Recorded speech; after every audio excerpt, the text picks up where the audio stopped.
മൺട്രോത്തുരുത്ത് മുങ്ങിപ്പോകുന്ന പറുദീസയുടെ ഹൃദയത്തിലൂടെ ഒരു യാത്ര. ഇന്നത്തെ വീഡിയോയിലൂടെ മൺട്രോത്തുരുത്തിൻ്റെ പച്ചപ്പിൻ്റെ ഇടനാഴികളിലൂടെയുള്ള യാത്രയെക്കുറിച്ചാണ് പറയുന്നത്. ശാന്തമായ കായൽപ്പരപ്പിലൂടെ ഒരു ചെറിയ നാടൻ വഞ്ചി മെല്ലെ മുന്നോട്ട് നീങ്ങുകയാണ്. തുഴ വെള്ളത്തിൽ മുങ്ങുമ്പോഴുണ്ടാകുന്ന നേർത്ത ശബ്ദം മാത്രം. ഇരുവശത്തും ഇടതൂർന്ന് വളർന്നു നിൽക്കുന്ന കണ്ടൽക്കാടുകളും തലയാട്ടി നിൽക്കുന്ന തെങ്ങിൻ തോപ്പുകളും അവയുടെ നിഴൽ വീണ് കടുംപച്ച നിറമായ ഇടുങ്ങിയ കൈത്തോടുകൾ, ഇടയ്ക്ക് ചിറകടിച്ച് പറന്നുയരുന്ന പൊന്മയുടെ നീലനിറം ഒരു മിന്നായം പോലെ കണ്ണിൽ മറയുന്നു. ഒപ്പം നീർക്കാക്കകളുടെ കുത്തിമറിയലും.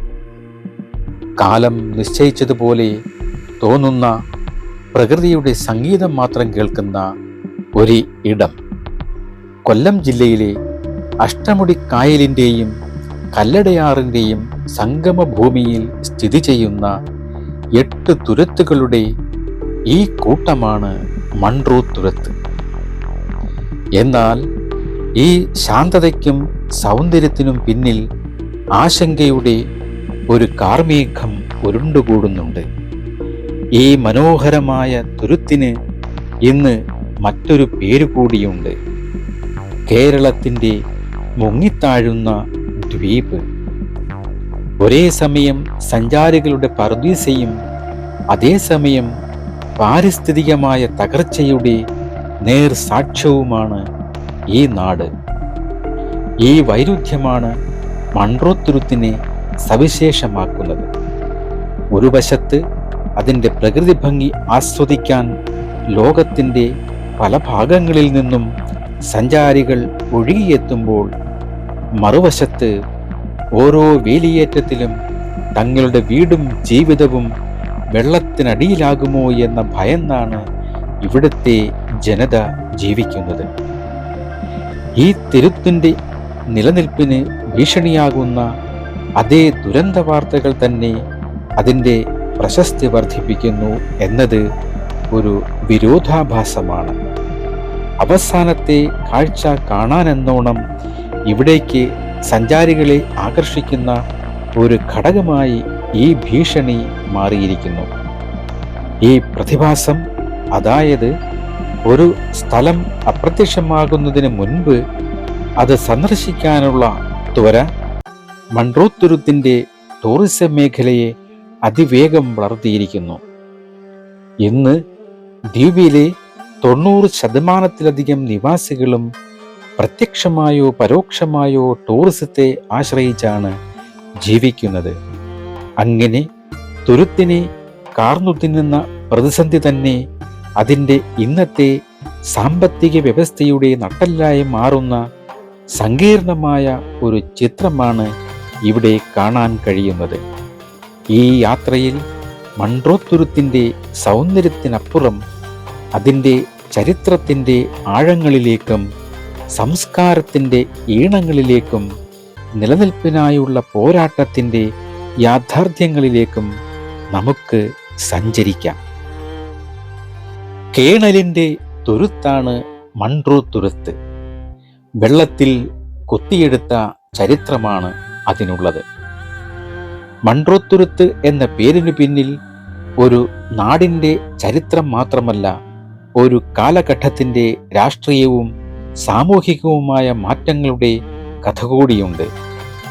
ഈ പേര് കേവലം യാദൃശ്ചികമല്ല, മറിച്ച് തിരുവിതാംകൂറിൻ്റെ ചരിത്രത്തിലെ ഒരു നിർണായക ഘട്ടത്തിൻ്റെ സ്മാരകമാണ്.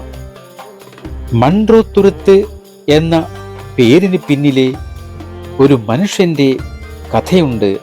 അദ്ദേഹമാണ് കേണൽ ജോൺ മൺട്രോ. 19-ാം നൂറ്റാണ്ടിൻ്റെ തുടക്കത്തിൽ തിരുവിതാംകൂറിൻ്റെ ചരിത്രഗതിയെ സ്വാധീനിച്ച ഒരു പ്രധാന വ്യക്തിയായിരുന്നു കേണൽ ജോൺ മൺട്രോ. 1811 മുതൽ 1819 വരെ തിരുവിതാംകൂർ രാജ്ഞിയായിരുന്ന റാണി ഗൗരി ലക്ഷ്മിഭായിയുടെ കാലത്ത് ബ്രിട്ടീഷ് റെസിഡന്റായും ദിവാനായും അദ്ദേഹം സേവനമനുഷ്ഠിച്ചു. കേവലം ഒരു ബ്രിട്ടീഷ് ഉദ്യോഗസ്ഥൻ എന്നതിലുപരി കഴിവുറ്റ ഒരു ഭരണാധികാരിയും പുരോഗമനപരമായ ആശയങ്ങളുടെ വക്താവുമായിരുന്നു അദ്ദേഹം. ടിപ്പു സുൽത്താനെതിരായ യുദ്ധത്തിൽ പങ്കെടുത്ത സൈനിക ഉദ്യോഗസ്ഥൻ എന്നതിനപ്പുറം ഫ്രഞ്ച്, ജർമ്മൻ, അറബിക്, പേർഷ്യൻ തുടങ്ങി നിരവധി ഭാഷകളിൽ പ്രാവീണ്യമുള്ള ഒരു ബഹുഭാഷാ പണ്ഡിതൻ കൂടിയായിരുന്നു മൺട്രോ. അദ്ദേഹത്തിൻ്റെ ഭരണകാലം തിരുവിതാംകൂറിൽ നിരവധി സാമൂഹിക പരിഷ്കാരങ്ങൾക്ക് സാക്ഷ്യം വഹിച്ചു. അടിമത്തം നിർത്തലാക്കുന്നതിലും ഭരണ സംവിധാനം ആധുനികവൽക്കരിക്കുന്നതിനപ്പുറം അല്ലെങ്കിൽ ആധുനികവൽക്കരിക്കുന്നതിലും നികുതി സമ്പ്രദായം പരിഷ്കരിക്കുന്നതിലും വിദ്യാഭ്യാസത്തിന് പ്രാധാന്യം നൽകുന്നതിലും അദ്ദേഹം നിർണായക പങ്കുവഹിച്ചു. കോട്ടയം കോളേജ് പോലുള്ള വിദ്യാഭ്യാസ സ്ഥാപനങ്ങളുടെ സ്ഥാപനത്തിന് പിന്നിലെ പ്രധാന ശക്തിയും അദ്ദേഹമായിരുന്നു. ഈ പ്രവർത്തനങ്ങൾ അദ്ദേഹത്തിന് ജനകീയനായ ഒരു ഭരണാധികാരി എന്ന ഖ്യാതി നേടിക്കൊടുത്തു. ഈ സ്ഥലത്തിന് അല്ലെങ്കിൽ ഈ തുരുത്തിന് ആ പേര് ലഭിച്ചത് എങ്ങനെ എന്നുകൂടി അറിയണ്ടേ. അക്കാലത്ത് കൊല്ലം പട്ടണത്തിൽ നിന്ന് ഒറ്റപ്പെട്ട് കിടന്നിരുന്ന അഷ്ടമുടിക്കായലിനും കല്ലടയാറിനും ഇടയിലുള്ള ഈ ദ്വീപ സമൂഹം കേണൽ മൺട്രോയുടെ ശ്രദ്ധയിൽപ്പെട്ടു. തൻ്റെ ഭരണകാലത്ത് മതപരവും വിദ്യാഭ്യാസപരവുമായ പ്രവർത്തനങ്ങൾക്കായി അദ്ദേഹം ഈ പ്രദേശം ചർച്ച് മിഷൻ സൊസൈറ്റിക്ക് CMSന് വിട്ടുകൊടുത്തു. ക്രിസ്ത്യൻ മിഷണറിമാർക്ക് അദ്ദേഹം നൽകിയ പിന്തുണയും സഹായവും ചരിത്രരേഖകളിൽ വ്യക്തമാണ്. കേണൽ മൺട്രോ നൽകിയ ഈ പിന്തുണയ്ക്കും സഹായത്തിനും ഉള്ള നന്ദി സൂചകമായി ചർച്ച് മിഷൻ സൊസൈറ്റി ഈ ദ്വീപ സമൂഹത്തിന് അദ്ദേഹത്തിൻ്റെ പേര് നൽകാൻ തീരുമാനിച്ചു. അങ്ങനെ ഈ സ്ഥലം മൺട്രോ തുരുത്ത് എന്നറിയപ്പെടാൻ തുടങ്ങി. കൊല്ലത്തെ ചിതറിക്കിടക്കുന്ന പല പ്രദേശങ്ങളെയും കനാലുകൾ നിർമ്മിച്ച് ജലമാർഗം ബന്ധിപ്പിക്കുന്നതിലും മൺട്രോ താൽപ്പര്യം കാണിച്ചിരുന്നു. ഇത് ഈ ജലസമൃദ്ധമായ മേഖലയുടെ വികസനത്തിൽ അദ്ദേഹത്തിനുണ്ടായിരുന്ന കാഴ്ചപ്പാടിന് അടിവരയിടുന്നു. ഇവിടെ ശ്രദ്ധേയമായ ഒരു കാര്യം, ഒരു കൊളോണിയൽ ഭരണാധികാരിയുടെ പേരിൽ ഒരു നാട് ഇന്നും അറിയപ്പെടുന്നു എന്നതാണ്. ആധുനിക കാലത്ത് കൊളോണിയൽ ചരിത്രത്തെ വിമർശനാത്മകമായി സമീപിക്കുമ്പോൾ മൺട്രോയുടെ കാര്യത്തിൽ പ്രാദേശിക ചരിത്രം അദ്ദേഹത്തെ ഓർക്കുന്നത് ഒരു പരിഷ്കർത്താവും കഴിവുറ്റ ഭരണാധികാരിയുമായിട്ടാണ്. അദ്ദേഹത്തിൻ്റെ പേര് കേവലം ഒരു അധിനിവേശത്തിൻ്റെ അടയാളമായിട്ടല്ല, മറിച്ച് ഈ നാടിന് ലഭിച്ച വികസനപരമായ മുന്നേറ്റങ്ങളുടെയും സാമൂഹിക പരിഷ്കാരങ്ങളുടെയും പ്രതീകമായിട്ടാണ് നിലനിൽക്കുന്നത്. ഒരു വ്യക്തിയുടെ പ്രവർത്തനങ്ങൾ വിശാലമായ കൊളോണിയൽ വ്യവസ്ഥയുടെ ഭാഗമായിരിക്കുമ്പോഴും പ്രാദേശിക തലത്തിൽ അവ എങ്ങനെ വിലയിരുത്തപ്പെടുന്നു എന്നതിൻ്റെ ഉത്തമ ഉദാഹരണമാണ് മൺട്രോ തുരുത്തിൻ്റെ നാമചരിത്രം. മൺട്രോ തുരുത്തിന് ഒരു ഹൃദയതാളമുണ്ട്. അതിൻ്റെ സംസ്കാരം, തൊഴിൽ മേഖല, രുചിക്കൂട്ടുകൾ എല്ലാം വ്യത്യസ്തമായ ഒരു അനുഭവമാണ്. മൺട്രോ തുരുത്തിൻ്റെ ആത്മാവ് കുടികൊള്ളുന്നത് അവിടുത്തെ ഗ്രാമീണ ജീവിതത്തിൻ്റെ ലളിതമായ താളത്തിലാണ്. തലമുറകളായി ഈ മണ്ണിനെ രൂപപ്പെടുത്തിയ പരമ്പരാഗത തൊഴിലുകളും കായലിൽ നിന്ന് ലഭിക്കുന്ന വിഭവങ്ങൾ കൊണ്ട് സമ്പന്നമായ രുചിക്കൂട്ടുകളും വിനോദസഞ്ചാരത്തിൻ്റെ വരവോടെ മാറുന്ന ജീവിത രീതികളും ചേർന്നാണ് ഇന്നത്തെ മൺട്രോ തുരുത്തിനെ നിർവചിക്കുന്നത്. ഒരു കാലത്ത് മൺട്രോ തുരുത്തിൻ്റെ സാമ്പത്തിക വ്യവസ്ഥയുടെ നട്ടെല്ലായിരുന്നു കയർ വ്യവസായം. ഇവിടുത്തെ ഓരോ വീട്ടുമുറ്റത്തും കയർ പിരിക്കുന്ന സ്ത്രീകളുടെയും കായലോരങ്ങളിൽ ചകിരി തല്ലുന്നതിൻ്റെയും ശബ്ദം പതിവായിരുന്നു. ഈ സുവർണ നാര് നിർമ്മിക്കുന്ന പ്രക്രിയ കാഴ്ചയിൽ ലളിതമെങ്കിലും അധ്വാനം നിറഞ്ഞതും മനോഹരമായ ഒരു ദൃശ്യാനുഭവവുമാണ്. ഇതിൻ്റെ ഒന്നാം ഘട്ടം എന്ന് പറയുന്നത് ചകിരി കുതിർക്കലാണ്. മാസങ്ങളോളം കായലിലെ ഉപ്പുവെള്ളത്തിൽ ചകിരിത്തുണ്ടുകൾ കുതിർക്കാനിടുന്നു.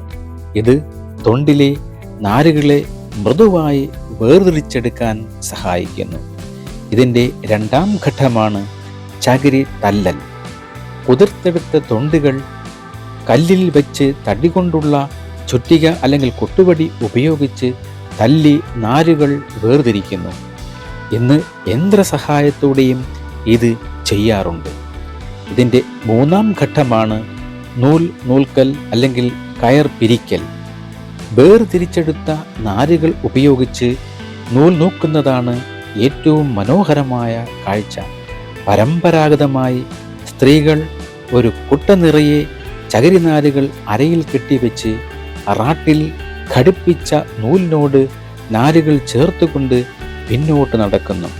അവരുടെ ചലനത്തിനനുസരിച്ച് നാരുകൾ പിരിഞ്ഞ് ഉറപ്പുള്ള കയറുകളായി മാറുന്നു. എന്നാൽ കാലക്രമേണ കയർ വ്യവസായത്തിന് പഴയ പ്രതാപം നഷ്ടപ്പെട്ടു. ഇന്ന് ഈ പരമ്പരാഗതമായ തൊഴിൽ പ്രധാനമായും സഞ്ചാരികൾക്ക് മുന്നിൽ ഒരു പ്രദർശനമായി മാറിയിരിക്കുന്നു. ഇത് മൺറോത്തുരുത്തിൻ്റെ മാറുന്ന സാംസ്കാരിക ഭൂമികയുടെ നേർചിത്രമാണ്. കയർ പോലെ തന്നെ മത്സ്യബന്ധനവും ചെമ്മീൻ കൃഷിയുമായിരുന്നു ഇവിടുത്തെ ജനങ്ങളുടെ മറ്റൊരു പ്രധാന ഉപജീവന മാർഗം. കായലിൽ നിന്ന് ലഭിക്കുന്ന കരിമീൻ, കൊഞ്ച് തുടങ്ങിയവയ്ക്ക് പേരുകേട്ട സ്ഥലമാണിത്. ഇഴത്തോടുകളോട് ചേർന്ന് പ്രത്യേകം കെട്ടിയുണ്ടാക്കിയ വലകൾക്കുള്ളിൽ ചെമ്മീൻ വളർത്തുന്ന ചെമ്മീൻ കെട്ടുകൾ ഇവിടുത്തെ ഒരു സാധാരണ കാഴ്ചയാണ്. ഒരു കാലത്ത് ഉപ്പുവെള്ളം കയറാതെ കല്ലടയാറ്റിലെ ശുദ്ധജലത്താൽ സംരക്ഷിക്കപ്പെട്ടിരുന്ന ഈ മണ്ണ് നെല്ലും തെങ്ങും സമൃദ്ധമായി വിളഞ്ഞിരുന്ന കാർഷിക ഭൂമിയായിരുന്നു. എന്നാൽ പാരിസ്ഥിതിക മാറ്റങ്ങൾ കാരണം കൃഷിഭൂമിയിൽ ഉപ്പുവെള്ളം കയറുകയും പരമ്പരാഗത കൃഷിരീതികൾ ഏതാണ്ട് പൂർണ്ണമായി നശിക്കുകയും ചെയ്തു. ഇതോടെയാണ് മത്സ്യകൃഷിയിലേക്കും പിന്നീട് ടൂറിസത്തിലേക്കും ജനങ്ങൾ കൂടുതലായി തിരിഞ്ഞത്.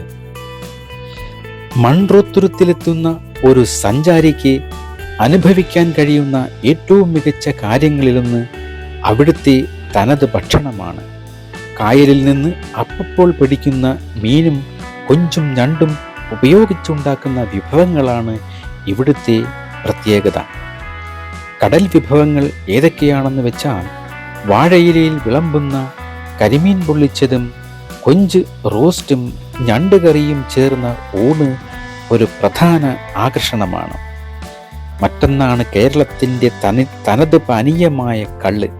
അതായത് കേരളത്തിൻ്റെ തനത് പാനീയമായ കള്ള് അനുഭവിക്കാൻ ഏറ്റവും നല്ല ഇടങ്ങളിലൊന്നാണ് മൺറോത്തുരുത്ത്. ഒരു കള്ള് ഷാപ്പിൽ കയറി കപ്പയും മീൻകറിയും കൂട്ടി കള്ള് കുടിക്കുന്നത് ഒരു സവിശേഷമായ സാംസ്കാരിക അനുഭവമാണ്. മറ്റൊന്നാണ് ഹോം സ്റ്റേ ഭക്ഷണം. തുരുത്തിലെ ഏറ്റവും മികച്ച ഭക്ഷണം പലപ്പോഴും ലഭിക്കുന്നത് ഹോട്ടലുകളിൽ നിന്നല്ല, മറിച്ച് നിങ്ങൾ താമസിക്കുന്ന ഹോം സ്റ്റേകളിൽ നിന്നാണ്.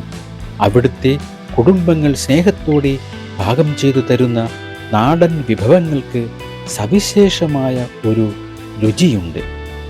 ഇവിടെ ശ്രദ്ധേയമായ ഒരു കാര്യം മൺറോത്തുരുത്ത് ഒരു ജീവിക്കുന്ന മ്യൂസിയം ആയി മാറിക്കൊണ്ടിരിക്കുന്നു എന്നതാണ്.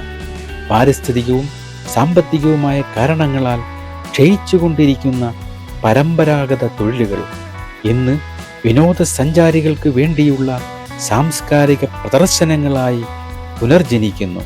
കയർ നിർമ്മാണം ഒരു സാമ്പത്തിക പ്രവർത്തനത്തിൽ നിന്ന് സാംസ്കാരിക പൈതൃകത്തിൻ്റെ പ്രദർശനമായി മാറുന്നു.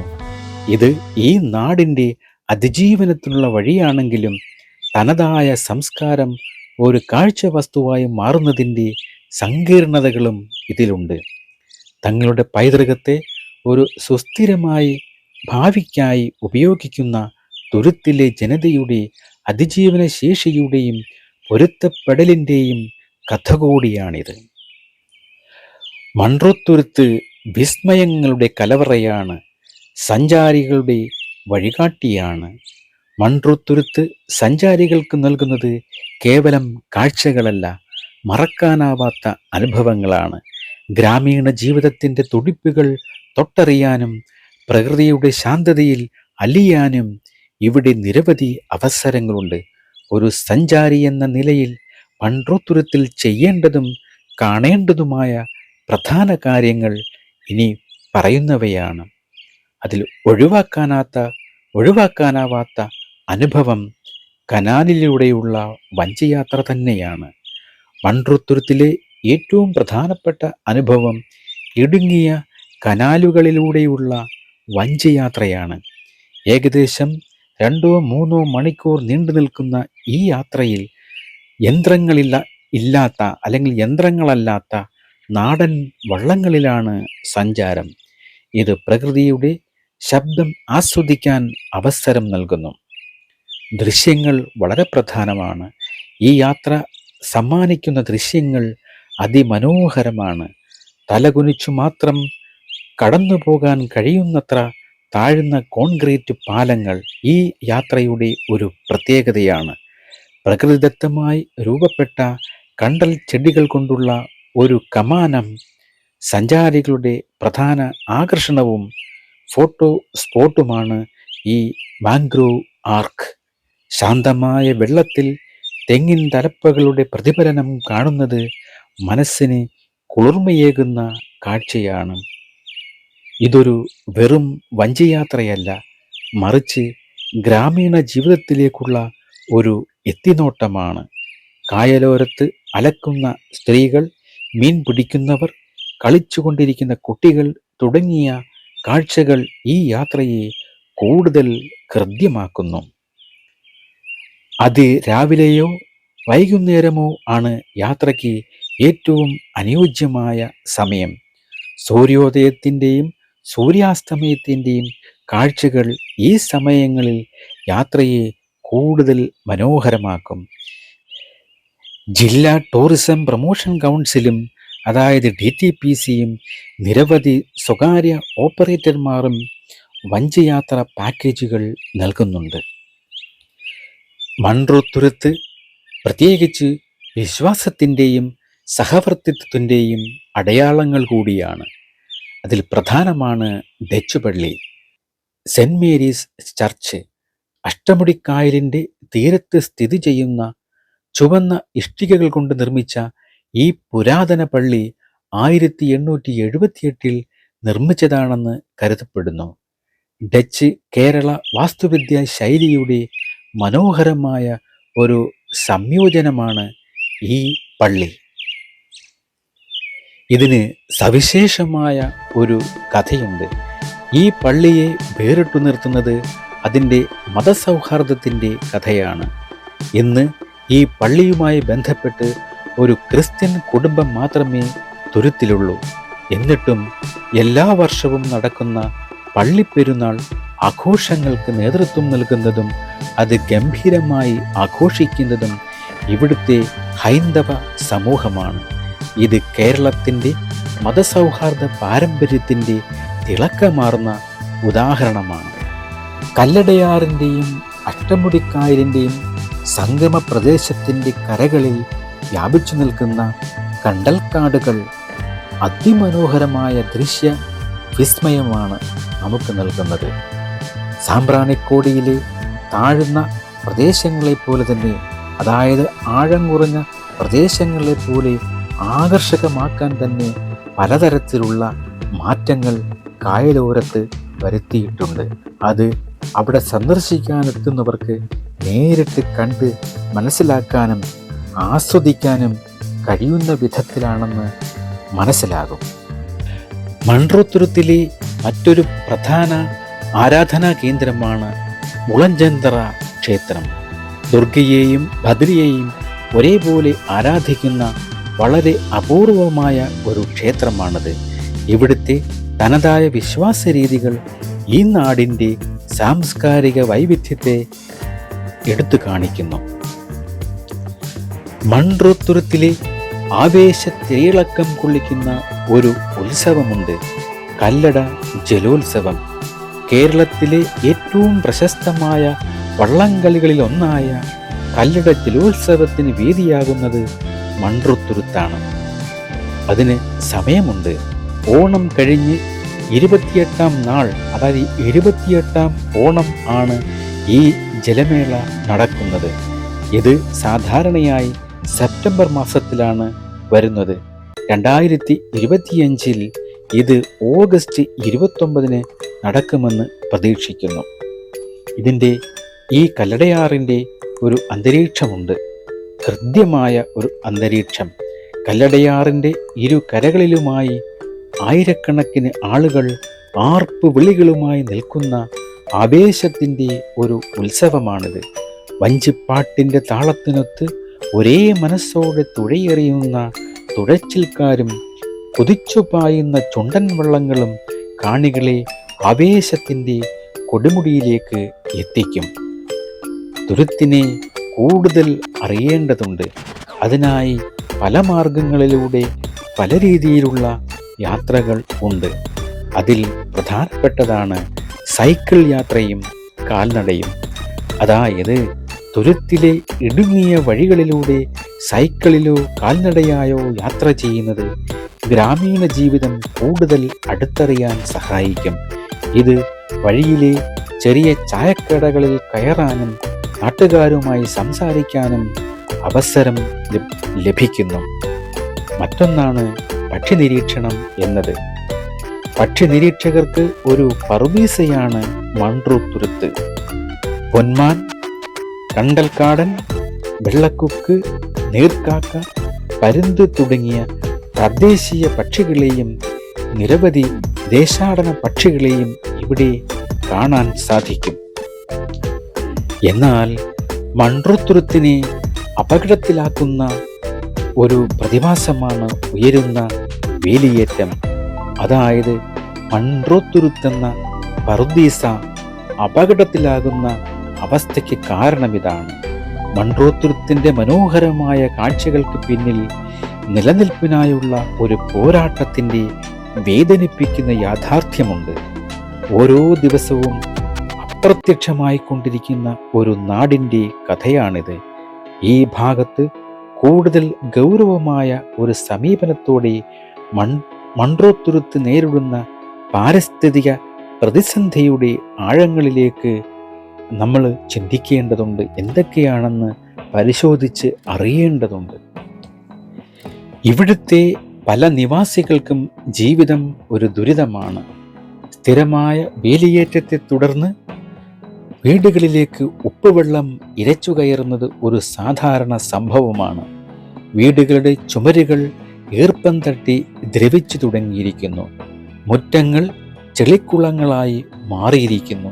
പല വീടുകളും ഉപേക്ഷിക്കപ്പെട്ട നിലയിലാണ്. ഓരോ പൂർണ്ണചന്ദ്ര ദിവസത്തിലും അമാവാസ ദിവസത്തിലും വേലിയേറ്റം ശക്തമാകും. ആ സമയത്ത് ടോയ്ലറ്റുകൾ പോലും ഉപയോഗിക്കാൻ കഴിയില്ല. വെള്ളം ഇറങ്ങിക്കഴിയുമ്പോൾ മണിക്കൂറുകളോളം ദുർഗന്ധം തങ്ങി നിൽക്കും.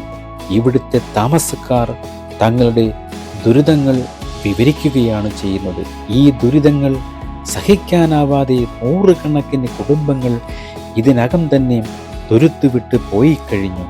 ജനസംഖ്യയിൽ കാര്യമായ കുറവുണ്ടായിട്ടുണ്ട്. കേരളത്തിലെ ആദ്യത്തെ കാലാവസ്ഥ അഭയാർത്ഥികൾ എന്നുപോലും ഇവിടുത്തെ ജനങ്ങളെ വിശേഷിപ്പിക്കാവുന്നതാണ്.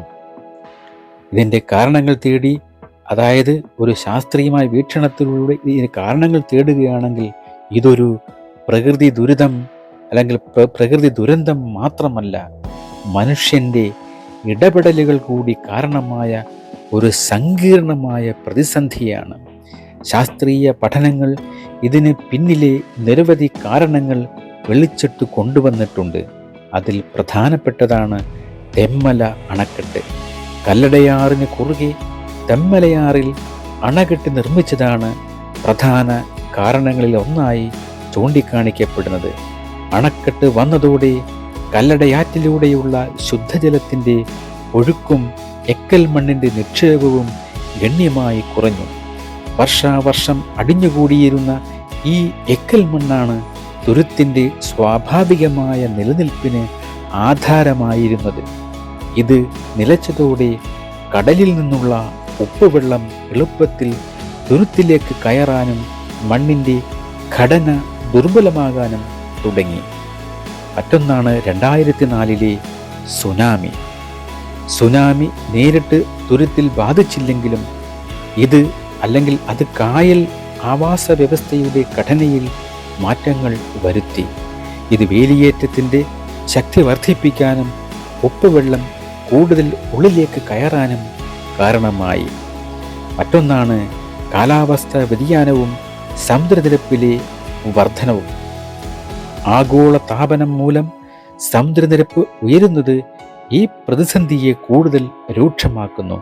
ഇത് ദൈനംദിന വേലിയേറ്റത്തിൻ്റെ വ്യാപ്തി വർദ്ധിപ്പിക്കുകയും താഴ്ന്ന പ്രദേശങ്ങൾ സ്ഥിരമായി വെള്ളത്തിനടിയിലാകാൻ കാരണമാകുകയും ചെയ്യുന്നു. മറ്റൊരു കാര്യമാണ് മനുഷ്യൻ്റെ ഇടപെടലുകൾ. അതായത് അശാസ്ത്രീയമായ നിർമ്മാണ പ്രവർത്തനങ്ങൾ, മണൽവാരൽ, പരമ്പരാഗതമായ കൃഷിരീതികളിലെ മാറ്റങ്ങൾ എന്നിവയെല്ലാം തുരുത്തിൻ്റെ ദുർബലമായ ഭൂപ്രകൃതിയെ കൂടുതൽ അപകടത്തിലാക്കി. മൺട്രോ തുരുത്ത് മുങ്ങുന്ന പറുദീസ എന്ന വാദത്തിൻ്റെ യാഥാർത്ഥ്യവും എന്താണെന്ന് നോക്കണം. നാട്ടുകാർ ഇതിനെ മുങ്ങിത്താഴൽ എന്ന് വിശേഷിപ്പിക്കുമ്പോൾ ചില ശാസ്ത്രീയ പഠനങ്ങൾ സൂചിപ്പിക്കുന്നത് തുരുത്ത് മൊത്തത്തിൽ ഭൂമിക്കടിയിലേക്ക് താഴുകയല്ല, മറിച്ച് പല ഘടകങ്ങൾ ചേർന്ന ഒരു പ്രതിഭാസമാണിതെന്നാണ്. റെയിൽവേ ലൈൻ പോലുള്ള ഭാരമേറിയ നിർമ്മിതികൾക്ക് ഭൂമിയുടെ താഴെയുള്ള ഭൂമി ഇടിയുന്നതും സമുദ്രനിരപ്പ് ഉയരുന്നത് കാരണം ചുറ്റുമുള്ള ജലനിരപ്പ് ഉയരുന്നതും മണ്ണൊലിപ്പും ചേർന്നാണ് ഈ അവസ്ഥ സൃഷ്ടിക്കുന്നത്. ഫലത്തിൽ തുരുത്ത് അപ്രത്യക്ഷമായിക്കൊണ്ടിരിക്കുന്നു എന്നത് ഒരു യാഥാർത്ഥ്യമാണ്. മൺട്രോ തുരുത്തിൻ്റെ കഥ ഒരു പ്രാദേശിക വിഷയം മാത്രമല്ല, ആഗോളതലത്തിൽ തീരദേശ സമൂഹങ്ങൾ നേരിടാൻ പോകുന്ന വലിയൊരു വിപത്തിൻ്റെ സൂചനയാണ്. വലിയ എഞ്ചിനീയറിംഗ് പദ്ധതികൾ, അതായത് അണക്കെട്ട് പോലുള്ള പദ്ധതികൾ, പ്രകൃതിയുടെ സ്വാഭാവിക പ്രതിരോധങ്ങളെ എങ്ങനെ തകർക്കുമെന്നും അത് കാലാവസ്ഥ വ്യതിയാനത്തിൻ്റെ ഘടകങ്ങളെ എത്രത്തോളം രൂക്ഷമാക്കുമെന്നും മൺട്രോ തുരുത്ത് നമ്മെ പഠിപ്പിക്കുന്നു. ഈ തുരുത്തിലെ ജനങ്ങൾ ഈ ആഗോള പ്രതിസന്ധിയുടെ മുൻനിരയിൽ ജീവിക്കുന്നവരാണ്. അവരുടെ കഥ ലോകത്തിനുള്ള ഒരു മുന്നറിയിപ്പും കൂടുതൽ പാരിസ്ഥിതികമായ ദീർഘവീക്ഷണത്തിനായുള്ള ഒരു അഭ്യർത്ഥനയുമാണ്. മൺട്രോ തുരുത്തിലേക്കുള്ള ഒരു യാത്ര കേവലം ഒരു വിനോദയാത്രയല്ല, മറിച്ച് പ്രകൃതിയുടെ സൗന്ദര്യവും അതിൻ്റെ ദുർബലാവസ്ഥയും ഒരുപോലെ അനുഭവിച്ചറിയാനുള്ള ഒരവസരമാണ്. ഈ യാത്ര അവിസ്മരണീയമാക്കാൻ ആവശ്യമായ പ്രായോഗിക വിവരങ്ങളും നിങ്ങൾ അറിഞ്ഞിരിക്കണം. പ്രിയ സഞ്ചാരികൾ വ്യക്തമായി മനസ്സിലാക്കിയിരിക്കണം. മൺട്രോ തുരുത്തിൽ എങ്ങനെ എത്തിച്ചേരാം എന്നതാണ് ആദ്യമായി ചിന്തിക്കേണ്ടത്. റോഡ് മാർഗമാണെങ്കിൽ കൊല്ലം പട്ടണത്തിൽ നിന്നും ഏകദേശം 25-27 കിലോമീറ്റർ ദൂരമുണ്ട്. കാറ് അല്ലെങ്കിൽ ടാക്സി മാർഗം കുണ്ടറ വഴിയോ അല്ലെങ്കിൽ കൊല്ലം കരുനാഗപ്പള്ളി ഭരണിക്കാവ് ചുറ്റുമല വഴിയോ അവിടെ എത്താം. ട്രെയിൻ മാർഗമാണെങ്കിൽ തുരുത്തിന് സ്വന്തമായി ഒരു റെയിൽവേ സ്റ്റേഷൻ ഉണ്ട്, മൺട്രോ തുരുത്ത് റെയിൽവേ സ്റ്റേഷൻ MTR. എന്നാൽ പാസഞ്ചർ മെമു ട്രെയിനുകൾ മാത്രമേ ഇവിടെ സ്റ്റോപ്പുള്ളൂ. കൊല്ലം, വർക്കല തുടങ്ങിയ സ്ഥലങ്ങളിൽ നിന്ന് വരുന്നവർക്ക് ഇത് സൗകര്യപ്രദമായ മാർഗമാണ്. മറ്റൊന്നാണ് വിമാനമാർഗം. ഏറ്റവും അടുത്തുള്ള വിമാനത്താവളം തിരുവനന്തപുരം അന്താരാഷ്ട്ര വിമാനത്താവളമാണ്. ഇത് വിദേശ സഞ്ചാരികളെ ഉദ്ദേശിച്ചാണ് ഈ പറഞ്ഞത്. ഇവിടെ നിന്ന് ഏകദേശം 84 കിലോമീറ്റർ ദൂരമുണ്ട് തിരുവനന്തപുരം അന്താരാഷ്ട്ര വിമാനത്താവളത്തിന്. കനാലുകളിലൂടെ സഞ്ചരിക്കാൻ നാടൻ വള്ളങ്ങളാണ് ഏറ്റവും മികച്ച മാർഗം. കരയിലൂടെ യാത്ര ചെയ്യാൻ കാൽനടയായോ വാടകയ്ക്ക് ലഭിക്കുന്ന സൈക്കിളോ ഉപയോഗിക്കാം. ഓട്ടോറിക്ഷകളും പ്രാദേശിക ബസ്സുകളും ലഭ്യമാണ്. പിന്നെ അടുത്തതായി നമ്മൾ ചിന്തിക്കേണ്ടി വരുന്നതാണ് താമസ സൗകര്യം. അതിൽ പ്രധാനമാണ് ഹോം സ്റ്റേ അനുഭവം. മൺട്രോത്തുരുത്തിലെ സംസ്കാരവും ആതിഥേയത്വവും അടുത്തറിയാൻ ഏറ്റവും നല്ലത് ഹോം സ്റ്റേകളിൽ താമസിക്കുന്നതാണ്. വലിയ ഹോട്ടലുകൾ ഇവിടെ കുറവാണ്. അതിൽ പ്രധാനമാണ് നദീതീരത്തോട് ചേർന്ന royal Munro palace home stay. മറ്റൊന്ന് ശാന്തമായ ഗ്രാമീണ അന്തരീക്ഷത്തിലെ Kerala back water home stay ആണ്. പിന്നെ പൂന്തോട്ടത്താൽ ചുറ്റപ്പെട്ടത് എന്നറിയപ്പെടുന്ന മൺട്രോ ഗാർഡൻ ഹോം സ്റ്റേ ഉണ്ട്. കായൽ കാഴ്ചകൾ നേരിട്ട് ആസ്വദിക്കാൻ വലിയത്ത് ഹോളിഡേയ്സ് ഉണ്ട്. പ്രകൃതിയോടിണങ്ങിയ താമസം ലഭിക്കുവാൻ പ്രകൃതി റെസിഡൻസിയും ഉണ്ട്.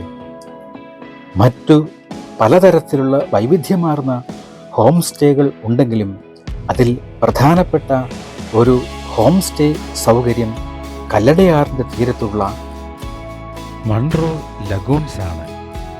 ആധുനിക സൗകര്യങ്ങളോടുകൂടി നല്ല ഭക്ഷണം പ്രദാനം ചെയ്യുന്ന ഒരു സ്ഥാപനമാണ് മൺട്രോ ലഗൂൺസ്. മൺട്രോ തുരുത്ത് സന്ദർശിക്കാൻ ഏറ്റവും അനുയോജ്യമായ സമയമെന്ന് പറയുന്നത് ഒക്ടോബർ മുതൽ ഫെബ്രുവരി വരെയുള്ള മാസങ്ങളാണ്.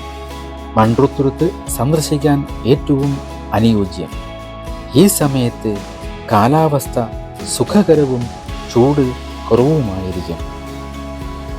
മൺട്രോ തുരുത്ത് കേവലം മനോഹരമായ ഒരു വിനോദസഞ്ചാര കേന്ദ്രം മാത്രമല്ല, അത് അതിജീവനത്തിനായി പോരാടുന്ന ഒരു ജനതയുടെ ദുർബലമായ ഒരു ആവാസ വ്യവസ്ഥയുടെയും നേർചിത്രം കൂടിയാണ്. അവിടേക്ക് യാത്ര ചെയ്യുമ്പോൾ ഒരു ഉത്തരവാദിത്വമുള്ള സഞ്ചാരിയായിരിക്കേണ്ടത് അത്യാവശ്യമാണ്. പ്രാദേശിക ഹോം സ്റ്റേകളിൽ താമസിച്ച് അവിടുത്തെ സമൂഹത്തെ നേരിട്ട് പിന്തുണയ്ക്കുക. മാലിന്യങ്ങൾ വലിച്ചെറിയാതെയും പ്ലാസ്റ്റിക് ഉപയോഗം കുറച്ചും പ്രകൃതിയെ സംരക്ഷിക്കുക. അവിടുത്തെ ജനങ്ങളുടെ സംസ്കാരത്തെയും ജീവിത രീതിയെയും ബഹുമാനിക്കുക.